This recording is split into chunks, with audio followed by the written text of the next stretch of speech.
शांति 14 फरवरी 2025 की मुरली से विशेष पॉइंट। तो पहला पॉइंट है, मीठे बच्चे, तुम्हें श्रीमत मिली है कि आत्म अभिमानी बन।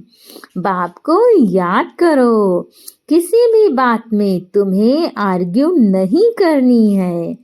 अर्थात बाबा हमें मुरली के माध्यम से बताते हैं कि बच्चे स्वयं को आत्मा समझो, और जब हम अपने आप को आत्मा समझते हैं तो इस संसार की व्यर्थ चीजें, नकारात्मक चीजें स्वतः हमसे दूर हो जाती हैं।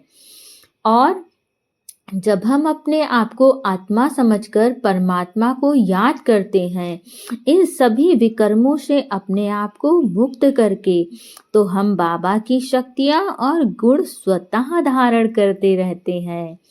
कहते हैं बाबा और इस संसार की सभी आत्माएं कि आप जिसके संग में रहते हो उसका रंग अपने आप चढ़ता है। तो वो संग चाहे अच्छे का हो चाहे बुरे का हो, और यदि वो संग परमात्मा का हो तो क्या ही कहने हैं। इसीलिए स्वयं को आत्मा समझकर बाबा को याद करो, वो हमारे लिए एक सुरक्षा कवच है। इस संसार से किसी भी प्रकार की समस्या से बाबा हमें बाहर निकाल देते हैं। और हमें किसी भी बात में, व्यर्थ की बातों में आर्ग्यूमेंट करके अपना समय नहीं गंवाना है, क्योंकि एक बार जो समय गया वो कभी नहीं लौटेगा। और उस समय को यदि हमने ज़ाया कर दिया बिना बाबा की याद में, तो हमारा बहुत नुकसान हो जाएगा। हो सकता है हम आगे ज्ञान में बहुत तीव्र गति से चलें, परंतु जो समय बीत गया वो समय कभी नहीं लौटेगा। इसीलिए सब बातें बाद में, लेकिन बाबा की याद सर्वोपरि रखनी है। अगला पॉइंट है, सदैव हर्षित रहने के लिए नथिंग न्यू का पाठ पक्का करना है।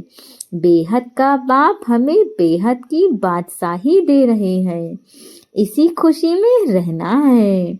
अर्थात यदि हम हमेशा खुश रहना चाहते हैं, और रहना यदि क्यों, हर आत्मा खुश रहना चाहती है, इसीलिए तो वो अलग अलग रास्ते ढूंढती है, वो अलग अलग चीज़ों को खरीदती है। आजकल के दौर में तो सबसे बड़ा ट्रेंड यही है, चीज़ों को खरीदना ताकि उनका मन खुश रहे।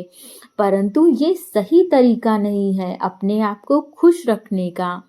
और यदि हम सच में खुश रहना चाहते हैं तो सबसे सुंदर और सबसे अच्छा तरीका है बाबा को याद करना। आप जितना अधिक बाबा को याद करेंगे, आप सच में इतना खुश रहेंगे ना, आपकी खुशी आपके चेहरे से दिखेगी। सामने वाली आत्मा आपकी खुशी को अनुभव कर पाएगी। इसीलिए बाबा की याद में हमेशा रहो, और इस बात को लेकर के इस संसार की सभी चीज़ों को स्वतः एक्सेप्ट करते रहो कि कुछ भी नया नहीं है। जो 5000 साल पहले हुआ था वो अभी भी होगा।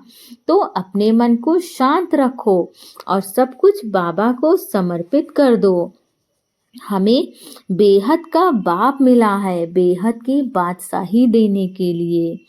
इसी खुशी में हमेशा रहो कि इस संसार को चलाने वाला मेरा पिता बन गया है। हम इस संसार में उन सभी आत्माओं से अपनी जान पहचान बनाने की कोशिश करते हैं जो कहीं ना कहीं अच्छी पोजीशन पे होते हैं, ज़्यादा पैसे वाले होते हैं। ऐसा क्यों? ऐसा इसलिए क्योंकि हम सोचते हैं जब हमें ज़रूरत पड़ेगी तो ये आत्माएं काम आएंगी, परंतु उसका कोई भरोसा नहीं होता है।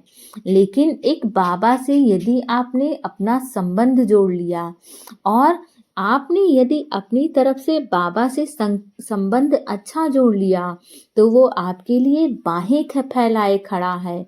और आप शायद उसको कहेंगे भी नहीं कि आपके जीवन में ऐसी समस्या है, परंतु बिन कहे यदि आपके रिश्ते परमात्मा से अच्छे होंगे तो वो समझ जाएगा और आपकी समस्या का वो स्वतः समाधान दे देगा, आपको कहना भी नहीं पड़ेगा। इसीलिए एक बाबा को याद करो और हमेशा खुश रहो। अगला पॉइंट है, ज्ञान के अच्छे अच्छे गीत सुनकर स्वयं को रिफ्रेश करना है, उनका अर्थ निकालकर दूसरों को सुनाना है।